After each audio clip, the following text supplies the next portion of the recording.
I use them for almost every gig I go on, whether that's dance floor lighting, up lighting, they do it all, and they're really awesome, and they have by far made their money back tenfold.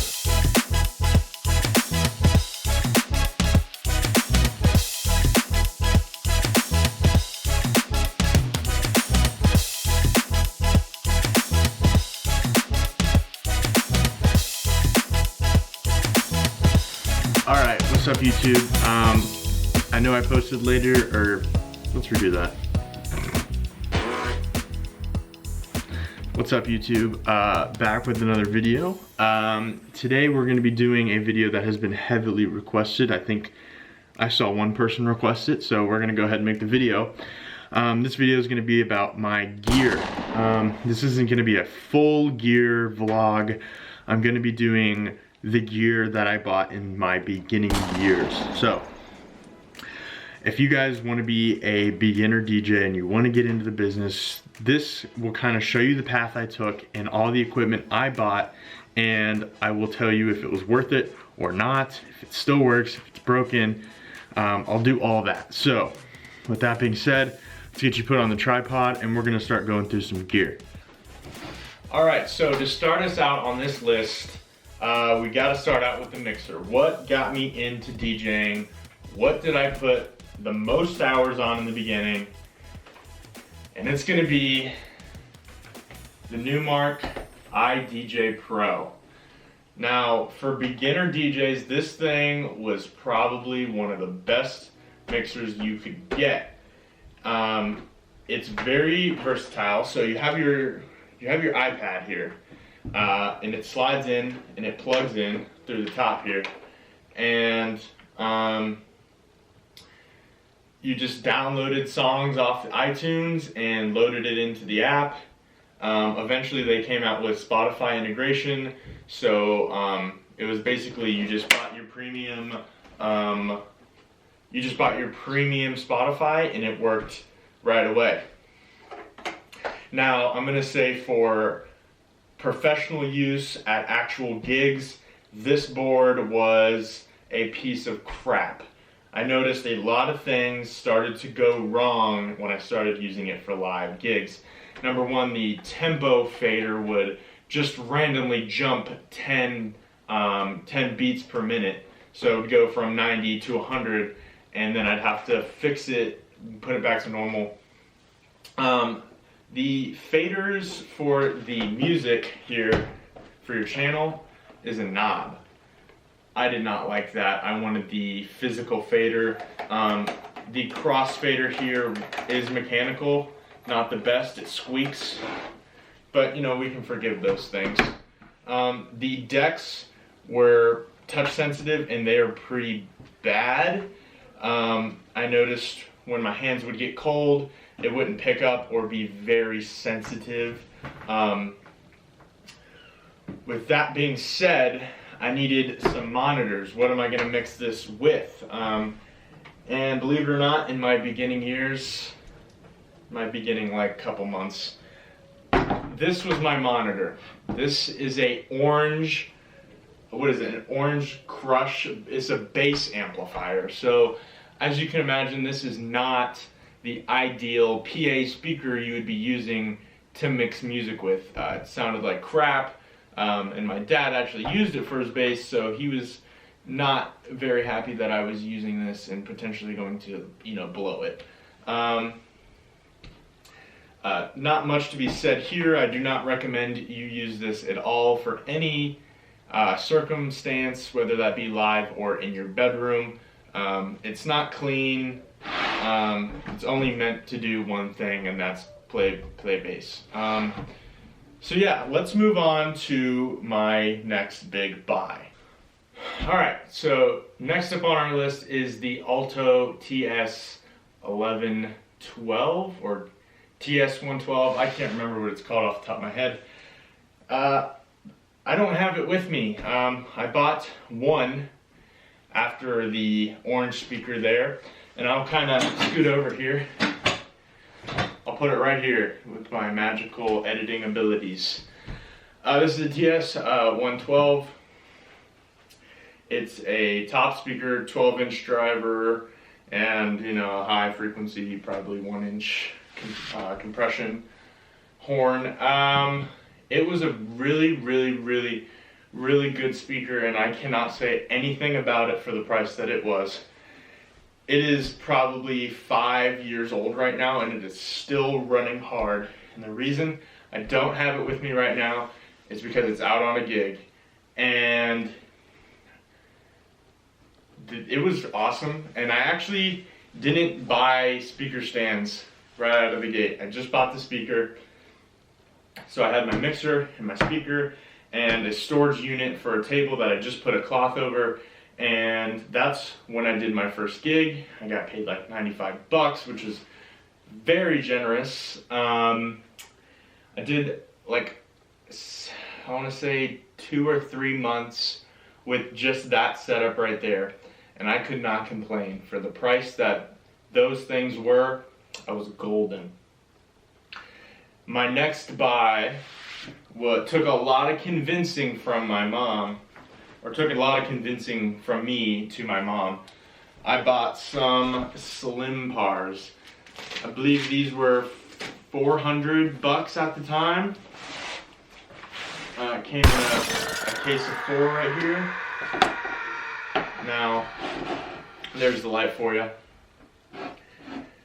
These again were probably another good, fantastic buy. These are 5 years old, and they are still running like the day I bought them.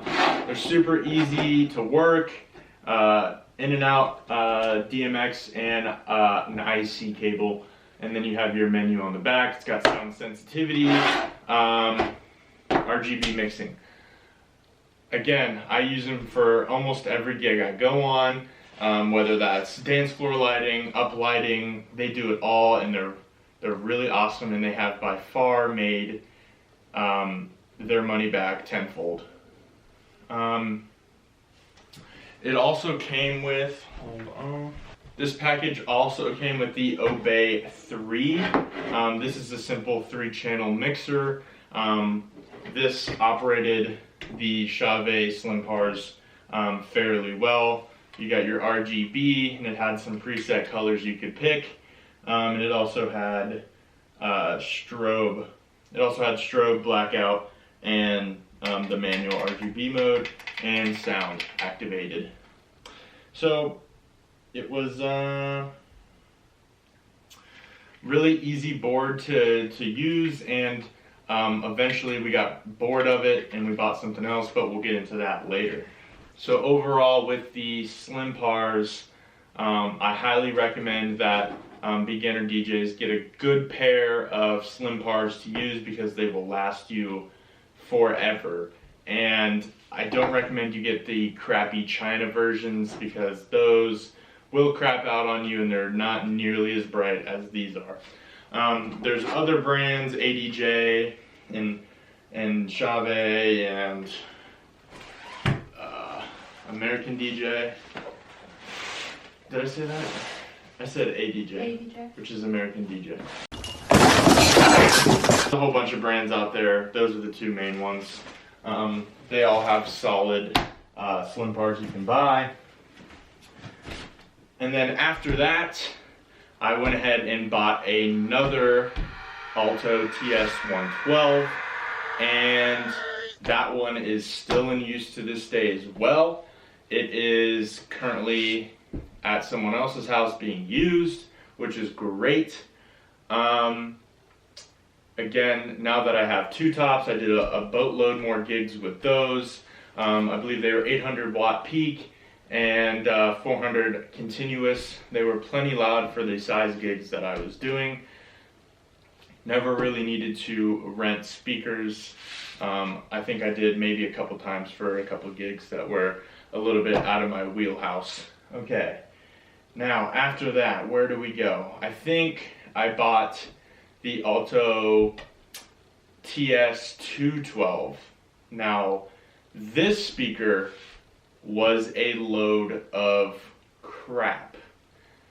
It is still running today. It does still work, but it's like basically a new model, and it's super lightweight. It's got like a thin plastic shell to it, and the one problem that I have with it that makes me hate it so much is the back plate rattles really bad on it, and I tried tightening it, and it's so annoying, and I did not like it. So I hardly ever use it. It sits in someone's house, but it is still being used, so that's good. I think now is when I probably also bought speaker poles. I just went to Best Buy, or not Best Buy, I just went to Guitar Center and picked up, you know, your standard on-stage stands, and they worked perfectly fine. I obviously still use those today, and I highly recommend that once you buy your top speakers, you just go ahead and buy these speaker stands to go along with it. It makes your setup look 10 times better, and now that I am somewhat of an audio engineer, I kind of understand how the physics of sound work, and the higher up in the air it is, you know, the better throw it gets over the crowd, so you'll be able to play for more people. Up next, let me go grab it. Alright, I'm back from going downstairs again. I think every time I do a cut, I'm more out of breath than I was before, and I'm very out of shape, so that's cool.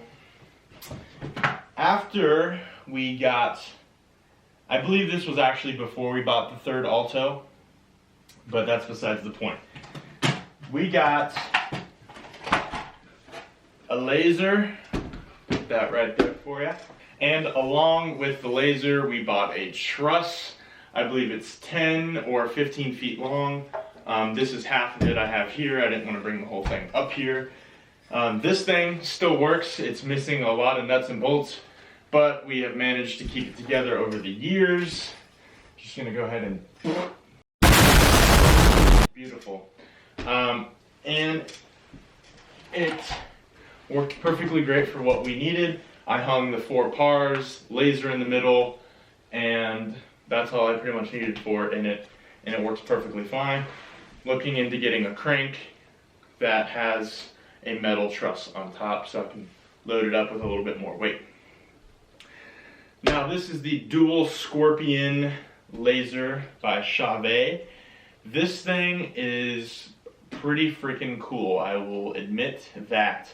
The only thing that I don't like about it is this is now my second laser from Chave. The first one, the mirror broke off inside of the enclosure here, and I don't really know why. Good thing I bought the warranty for it and I took it back. There was a whole bunch of issues there or whatever. Anyway, we got a new one here. I have not taken it out on a gig in probably over a year.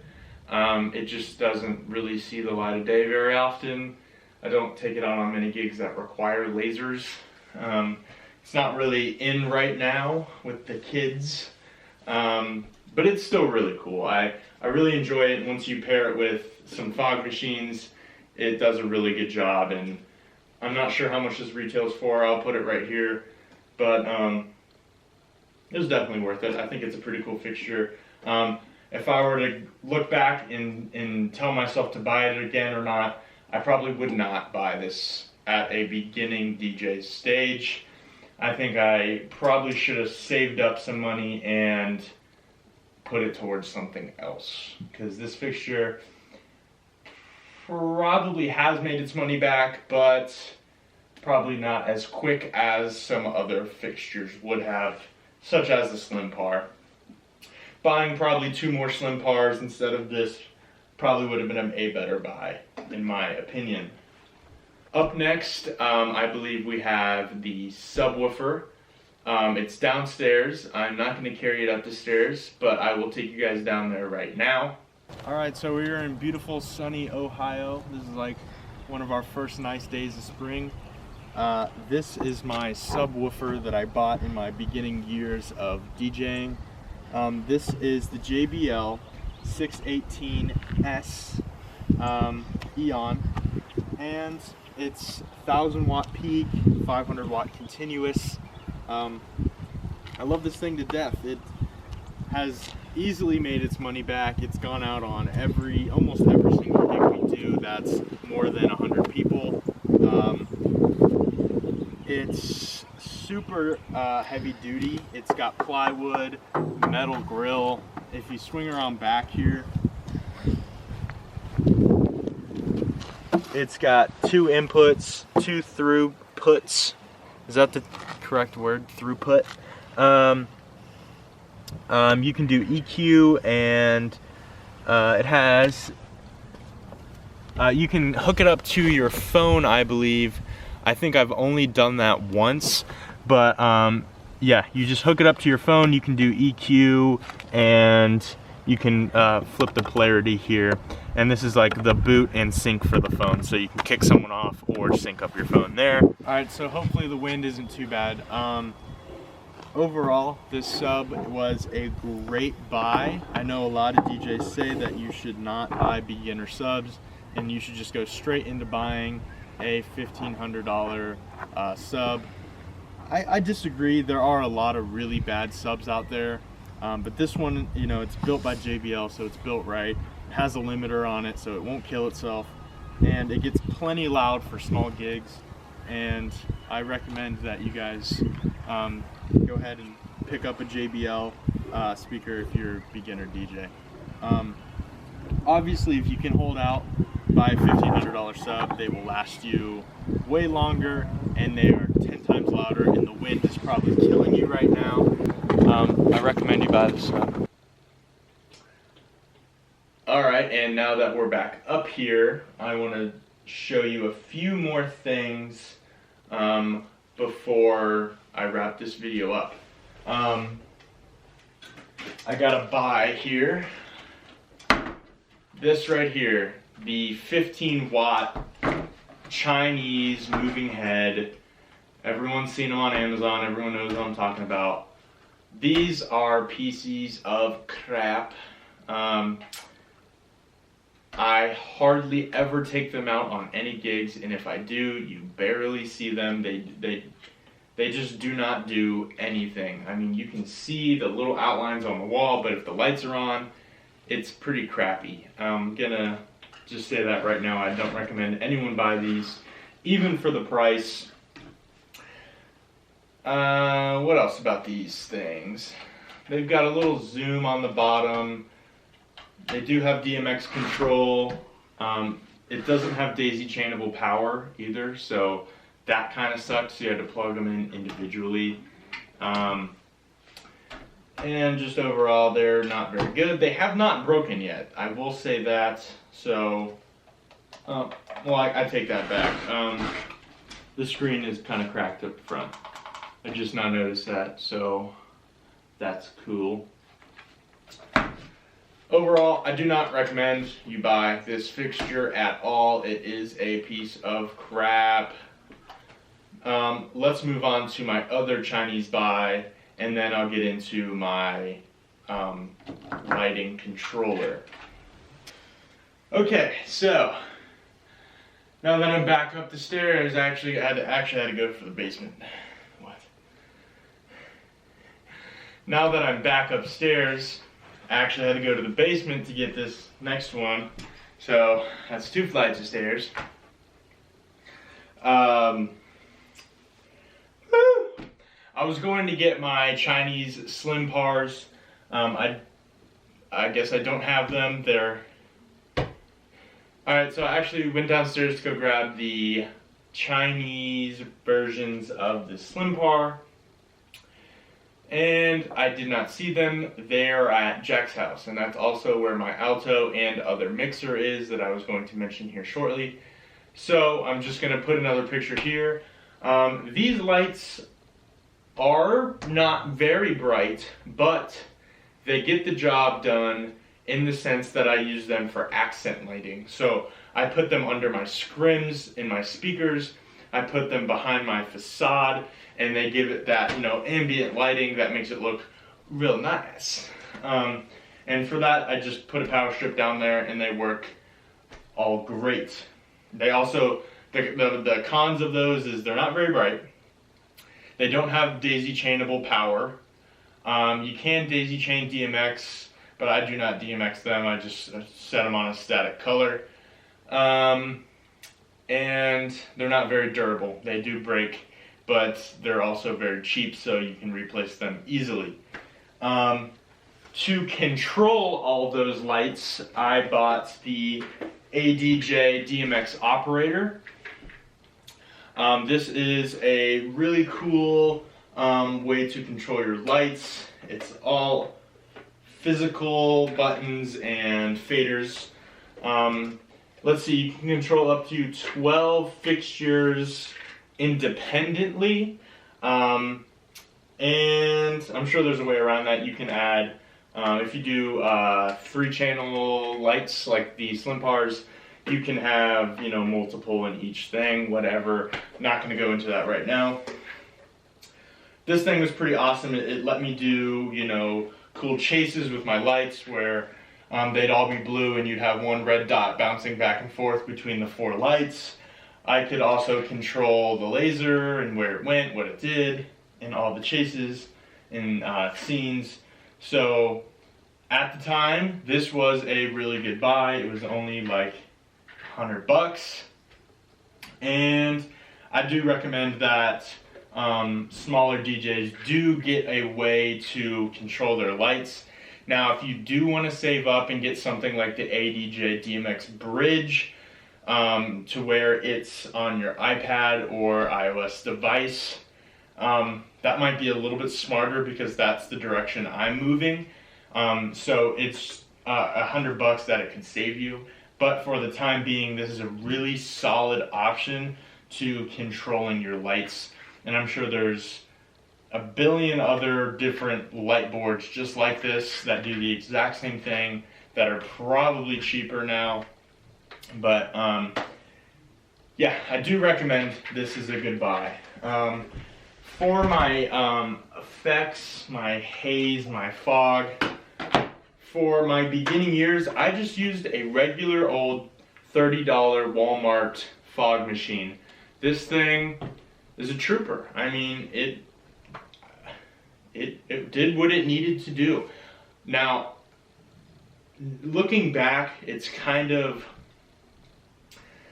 looks amateur when you shoot off fog machines that aren't, you know, like the geysers that shoot straight up and they have lights on them.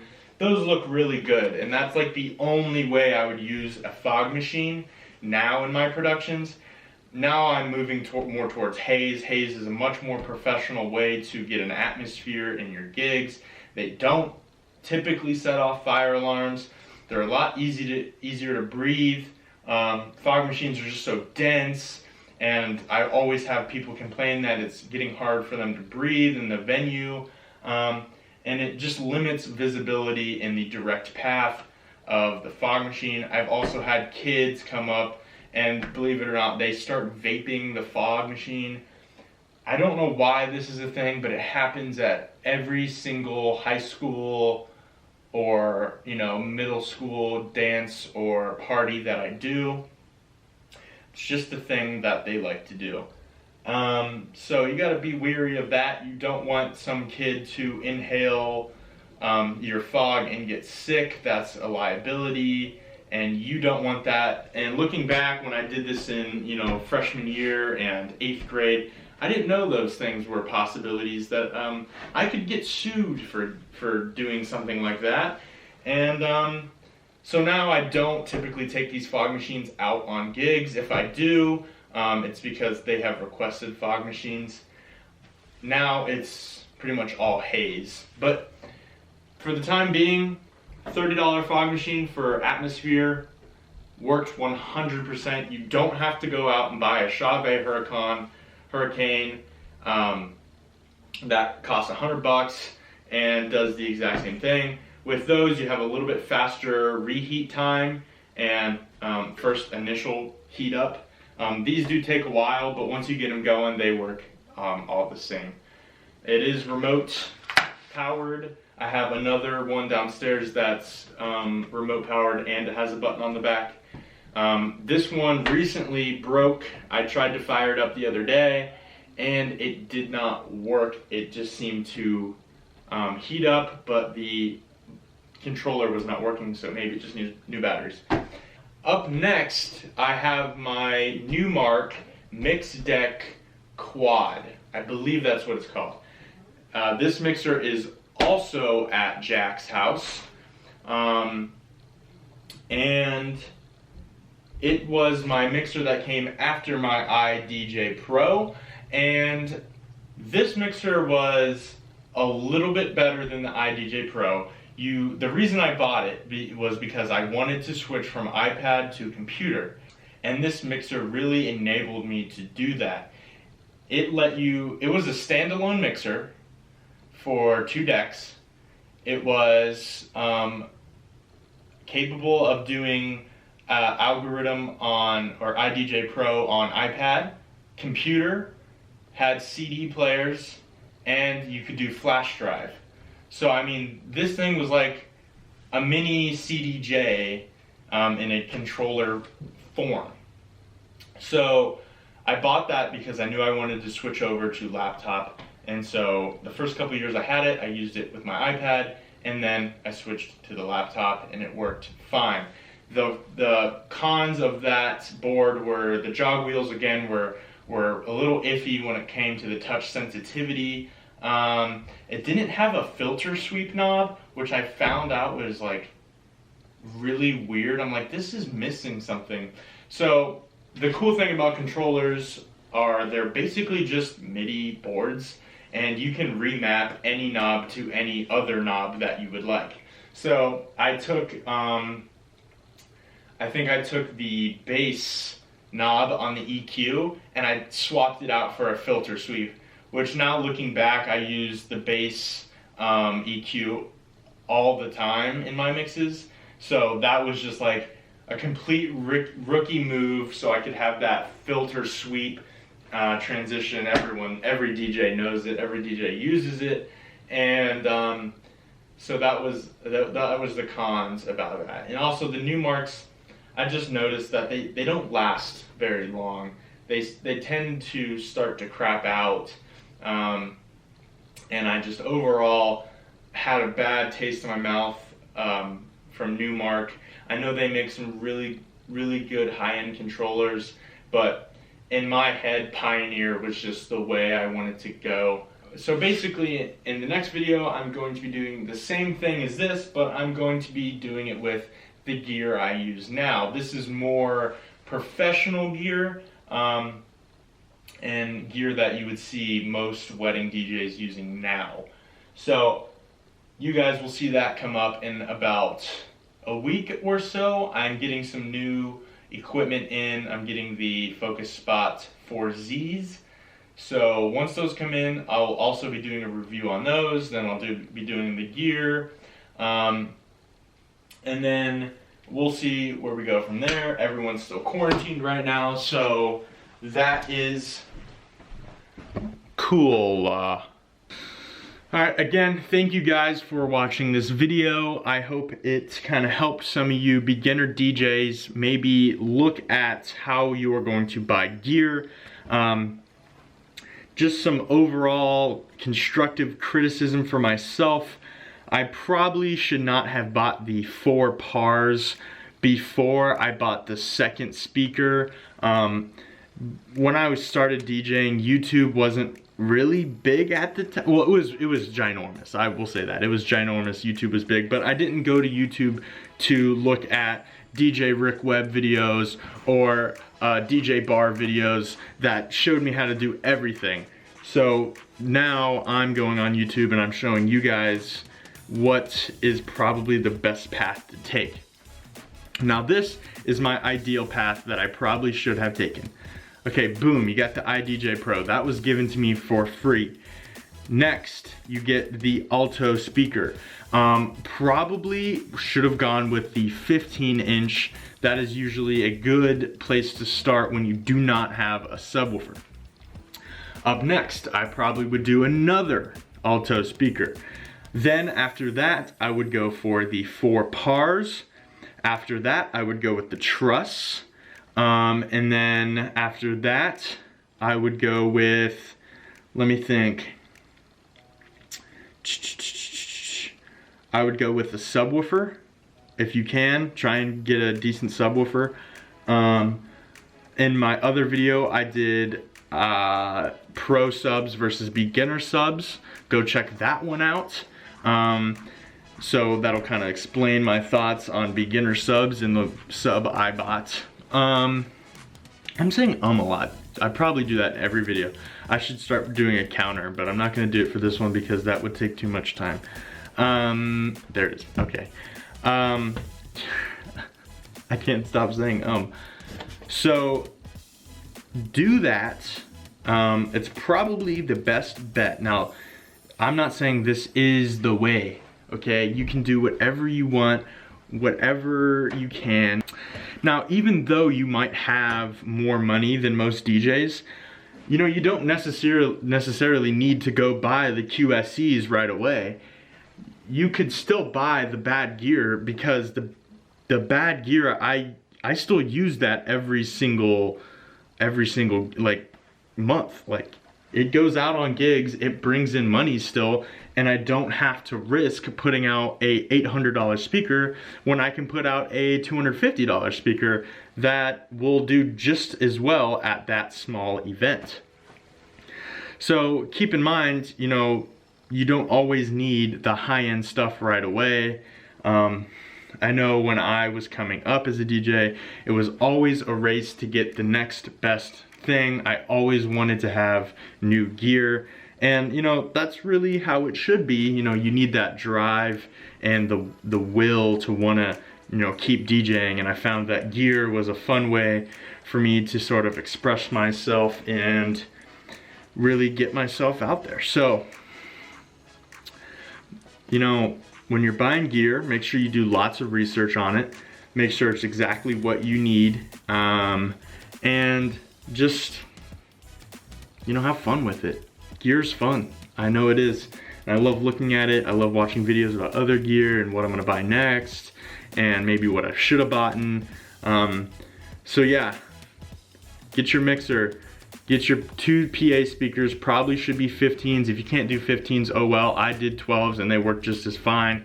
Get your lights, get a good light system. Get your sub. Subs usually come last because they are the most expensive.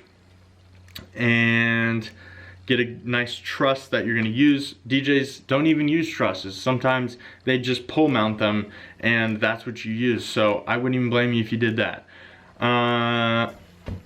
And that's about all I got. I'm sorry, I just keep rambling, and these videos never really turn out that well just because I keep rambling on. Anyway, I'm just gonna shut it off here. Look for some look for some uploads in the next coming weeks. I will keep you guys posted. Bye-bye.